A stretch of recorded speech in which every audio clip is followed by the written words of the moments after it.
Gold, trusted gold buyers. మీరు తాకట్టు పెట్టిన బంగారాన్ని విడిపించి ఈ రోజు ఉన్న మార్కెట్ ధరకు కొనబడను.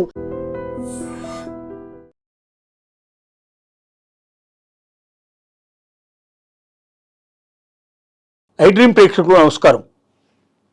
నేను మీ అనలిస్టు మందడి కృష్ణారెడ్డిని మాట్లాడుతున్నాను. తెలంగాణ ప్రభుత్వం ఒక మంచి నిర్ణయం తీసుకోవడం జరిగింది. గత 10-12 ఏళ్లుగా చేయూత పెన్షన్ల కోసం ఎదురు చూస్తున్న వాళ్ళు 10 లక్షల మందికి పైగా వెయిట్ చేస్తూ ఉన్నారు. వాళ్ళ నుంచి 2 లక్షల మందిని ఎంపిక చేసి జూన్ 2వ తేదీ నుంచి చేయూత కింద వారికి, అంటే వృద్ధులకి, అలాగే ఒంటరి మహిళలకి, వికలాంగులకి, దివ్యాంగులకి, వీళ్ళకి సేవ చేయాలనే కోరికతో చేయూత పెన్షన్ కింద రకరకాలుగా వాళ్ళ కేటగిరీస్ని బట్టి వాళ్ళకు డబ్బులు ఇవ్వడం జరుగుతుంది ప్రతి నెల పెన్షన్ రూపం లోపల. అలాంటి పెన్షన్ని జూన్ 2వ తారీఖు నుంచి వీళ్ళందరికీ ఎక్స్టెండ్ చేద్దామనే ప్రయత్నంలో ప్రభుత్వం నిర్ణయం తీసుకున్నది. ఆ 2 లక్షల సెలక్షన్స్ కూడా చేసి వాళ్ళకి ఇన్ఫర్మేషన్ కూడా ఇవ్వడం జరిగింది. జూన్ 2వ తారీఖు నుంచి వాళ్ళందరూ కూడా పెన్షన్ పొందేందుకు అవకాశం ఏర్పడుతుంది. ఈ కార్యక్రమాన్ని స్వయంగా ముఖ్యమంత్రి ప్రారంభించేందుకు సిద్ధపడుతున్నారు. ఇది చాలా సంతోషకరమైన వార్త.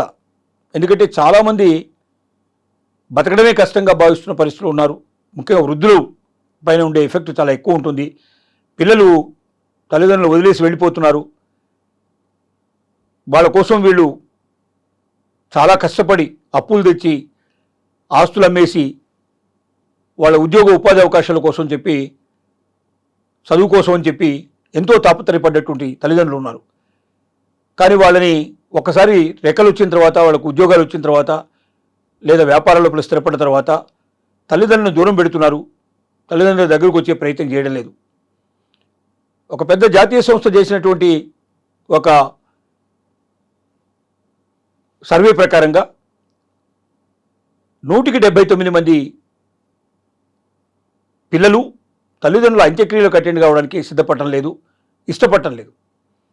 విదేశాల్లో ఉన్నవాళ్ళు, ముఖ్యంగా ఇతర రాష్ట్రాల్లో స్థిరపడ్డ వాళ్ళు, మేము వెబ్కామ్లో చూసుకుంటాం, ఇక్కడి నుంచే మేము నమస్కారం చేస్తూ ఉంటున్నారు. కొంతమంది మేము డబ్బులు పంపిస్తూ ఉంటున్నారు, కొంతమంది డబ్బులు కూడా పంపించేందుకు సిద్ధపడటం లేదు, కొంతమంది అసలు ఆన్సర్ కూడా ఇవ్వలేని పరిస్థితి పడుతుంది. అంటే రోజు రోజుకి స్వార్థం పెరిగిపోతుంది. ఒకప్పుడు ఏంటంటే పిల్లల కోసమే తల్లిదండ్రులు బతికేటువంటి పరిస్థితి ఉండేది. ఆ పిల్లల్ని పెంచాలి, గొప్పవాళ్ళని చేయాలి, ఆ తర్వాత వాళ్ళకు పేరు ప్రఖ్యాతులు చూసి సంతోషపడాలి. వాళ్ళు డబ్బు సంపాదిస్తూ, వాళ్ళు ఆస్తులు సంపాదిస్తూ ఉంటే తాము వృద్ధాప్యం లోపల ఆనందంగా బతకవచ్చు, వాళ్ళు తనను ఆదరిస్తారనే ఒక పూర్తి నమ్మకంతో వాళ్ళ కోసం తాము కష్టపడి సంపాదించుకున్న ఆస్తులన్నీ కూడా ఆర్థిక అరుపులా కల్పించేసి, దానికి తోడుగా అప్పులు కూడా చేసి, ఆ అప్పులు పిల్లలు తీర్చకపోతే వీళ్ళే తీర్చుకోవాల్సిన పరిస్థితి లోపల తిప్పలు పడుతున్న వాళ్ళు, బాధపడుతున్న వాళ్ళు లక్షలాది మంది ఉన్నారు వృద్ధులు. అలాంటి వృద్ధులకి తిండి తినడమే చాలా కష్టమైన పరిస్థితి.